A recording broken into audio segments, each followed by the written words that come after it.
മുസ്ലിങ്ങൾ ജനസംഖ്യ കൂട്ടുകയാണല്ലോ.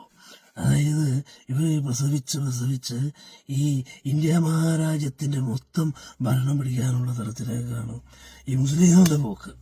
ഇത് നമുക്ക് മനസ്സിലാവണില്ല എന്നുള്ളതാണ് ഇവരുടെ വിചാരം. അപ്പം ചോദിക്കും, നിങ്ങൾക്ക് ഇതൊക്കെ ചെയ്തുകൂടെയാണ്? അതിന് ഞങ്ങൾക്കിത് ചെയ്യാനായിട്ട് ഞങ്ങൾക്കൊരു പരിധി വിട്ട് വൈകുന്നേരം ആകുമ്പോൾ ഇത് പൊങ്ങണ്ടേ? അപ്പോൾ ഇത് പൊങ്ങാതെ വരാൻ നേരത്ത് ഞങ്ങളുടെ പൊങ്ങാതെ വരുന്ന കാര്യങ്ങൾ മുതലെടുത്തുകൊണ്ട് ഇവന്മാർ ഇതിൻ്റെ പണിയാണ് ഈ ചെയ്യുന്നത്. ഏത്? ഈ ഭരണം പിടിക്കാൻ. അപ്പോൾ ചോദിക്കും, എനിക്ക് ചെയ്തുകൂടെയാണ്?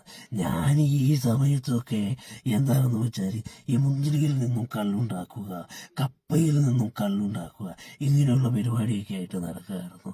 അപ്പോൾ ചോദിക്കും, എനിക്കുള്ളതൊക്കെ എവിടെ നിന്നാണ്? അതിന് വീട്ടിൽ പണിക്കാരുണ്ടായല്ലോ. അപ്പോൾ ഈ പണിക്കാർ നമ്മൾ നിർത്തിയേക്കുന്നത് എല്ലാത്തിനും വേണ്ടിയാണല്ലോ. അപ്പോൾ അതിന് വീട്ടിലെ പണിക്കാർ കൃത്യമായിട്ട് പരിപാടികളൊക്കെ നടത്തി അതങ്ങനെ അവിടെ പോയി. എനിക്ക് അന്ന് ഇതൊന്നും ശ്രദ്ധിക്കാനുള്ള സമയമുണ്ടായില്ല. അപ്പോൾ ചോദിക്കും, ഇപ്പോൾ ഒന്ന് ശ്രമിച്ചുകൂടെയെന്ന്? ഇപ്പം എൻ്റെ പൊങ്ങടില്ല,